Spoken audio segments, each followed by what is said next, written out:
بسم اللہ الرحمن الرحیم۔ ضرورت کے وقت استخارہ کرنا۔ استخارہ اللہ تعالیٰ سے کسی کام کے کرنے نہ کرنے میں خیر طلب کرنے کو کہتے ہیں۔ حدیث میں آتا ہے کہ جس نے استخارہ کیا وہ نامراد نہ ہوا، جس نے مشورہ کیا وہ نادم نہ ہوا، اور جس نے خرچ میں میانہ روی اختیار کی تو وہ کبھی تنگ دست نہ ہوا۔ ایک روایت میں ہے کہ اللہ تعالیٰ سے استخارہ کرنا آدمی کی خوش نصیبی ہے، اور استخارہ نہ کرنا آدمی کی بدبختی ہے۔ استخارہ جن دو امور کی ضرورت ہو ان میں کسی کے لیے خیر طلب کرنا ہے۔ استخارہ بہت اہم چیز ہے۔ بعض اوقات آدمی کسی چیز کو چھوٹا سمجھ کر استخارہ نہیں کرتا، لیکن اس کا نتیجہ بہت بڑا ہوتا ہے۔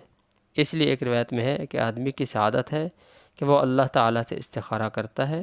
ایک روایت میں ہے کہ جو استخارہ کرتا ہے وہ نامراد نہیں ہوتا۔ استخارہ کی اہمیت کے لیے یہاں 3 احادیث ذکر فرمائی ہیں۔ ایک حدیث میں ہے عن جابر بن عبداللہ رضی اللہ عنہ قال کان رسول اللہ صلی اللہ علیہ وسلم یعلمنا الاستخارہ کما یعلمنا السورۃ من القرآن یقول اذا ہم احدکم بالامر فلیرکع رکعتین من غیر الفریضہ ثم لیقول۔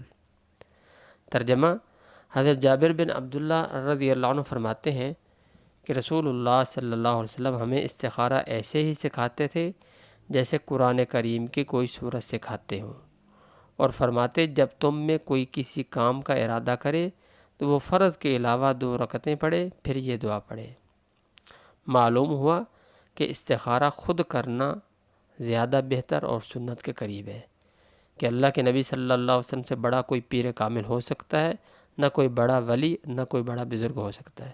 اس کے باوجود اللہ کے نبی صلی اللہ علیہ وسلم صحابہ کے لیے استخارہ نہیں کرتے تھے بلکہ ان کو سکھایا کرتے تھے، جیسا کہ حضرت جابر بن عبداللہ رضی اللہ عنہ کی حدیث سے ثابت ہوا۔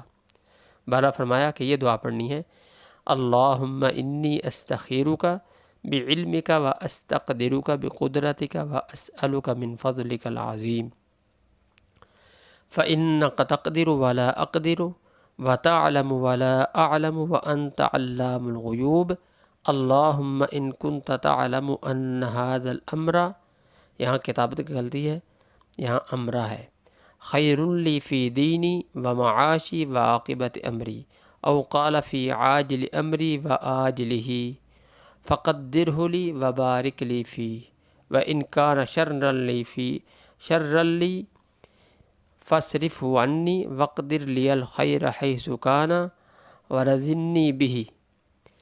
ترجمہ: اے اللہ، میں آپ کے علم کے ذریعے آپ سے بہتری طلب کرتا ہوں، اور آپ کی قدرت کے ذریعے اس کام کی قدرت طلب کرتا ہوں، اور آپ کے فضل عظیم اور انعام کا آپ سے سوال کرتا ہوں، اس لیے کہ آپ تو ہر کام کی قدرت رکھتے ہیں اور میں کسی بھی کام کی قدرت نہیں رکھتا، اور آپ سب کچھ جانتے ہیں اور میں کچھ نہیں جانتا، اور آپ ہی تمام چھپی ہوئی باتوں کو خوب اچھی طرح جاننے والے ہیں۔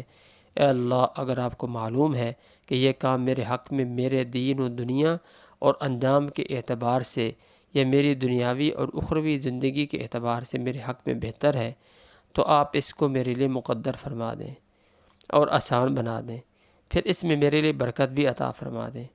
اور اگر آپ کو معلوم ہے کہ یہ کام میرے دین و دنیا اور انجام یا میری دنیاوی اور اخروی اعتبار سے میرے حق میں بہتر نہیں، تو آپ مجھ کو اس کام سے دور کر دیں، اور جہاں بھی جس کام میں بھی میرے لیے بہتری ہو وہ مجھے نصیب فرما دیں، پھر مجھے اس سے راضی کر دیں۔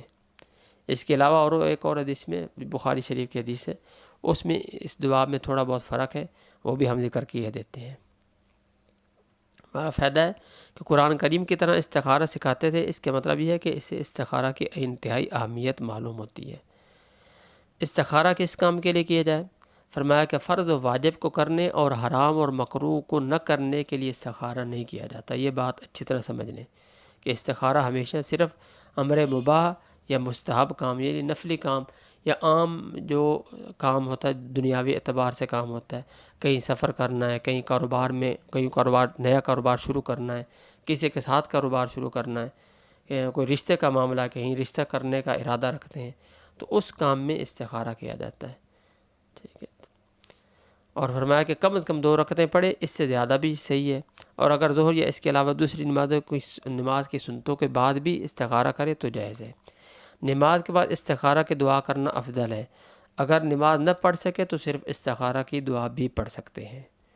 استخارہ کے لیے نہ سونا ضروری ہے اور نہ رات کی قید ہے، جب چاہے نفل پڑھ کر مسنون دعا پڑھے۔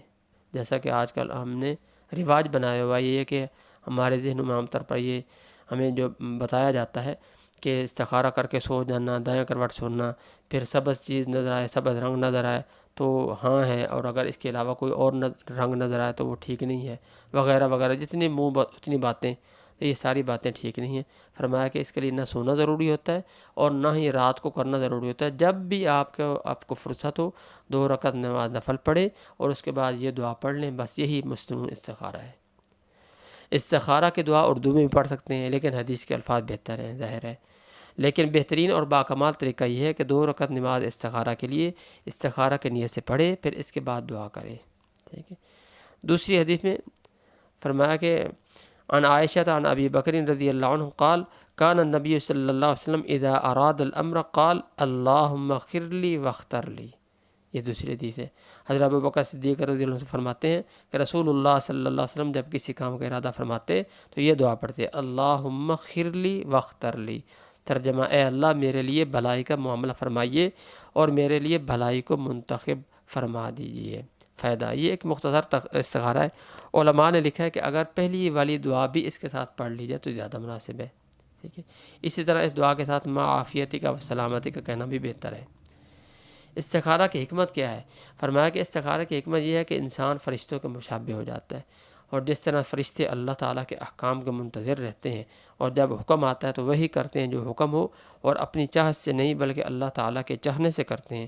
دوسری دعا یہ ہے، یہ بھی حدیث میں آئی ہے بخاری شریف میں، فرمایا کہ اللہم انی استخیرک بعلمک واستقدرک بقدرتک واسألک من فضلک العظیم فإنک تقدر ولا اقدر وتعلم ولا اعلم وانت علام الغیوب اللہم ان کنت تعلم ان هذا الامر خیر لی فی دینی ومعاشی وعاقبت امری فاقدرہ لی ویسرہ لی ثم بارک لی فیہ وَإِن كُنْتَ تَعْلَمُ أَنَّ هَذَا الْأَمْرَ شَرٌّ لِّي فِي دِينِي وَمَعَاشِي وَعَاقِبَةِ أَمْرِي فَاصْرِفْهُ عَنِّي وَاصْرِفْنِي عَنْهُ وَاقْدِرْ لِيَ الْخَيْرَ حَيْثُ كَانَ ثُمَّ أَرْضِنِي بِهِ۔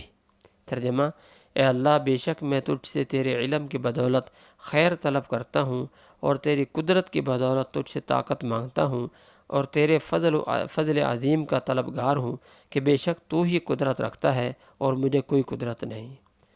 علم تجھ ہی کو ہے اور میں کچھ نہیں جانتا، اور تو تمام پوشیدہ باتوں کو جاننے والا ہے۔ اے اللہ، اگر تو جانتا ہے کہ یہ کام جس کے لیے استخارہ کیا جا رہا ہے میرے دین، معاش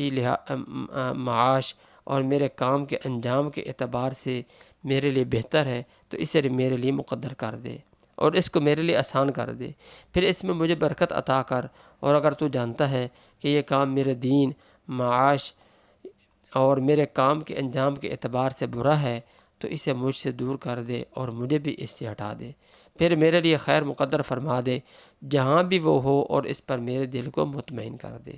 صحیح بخاری حدیث نمبر 1166۔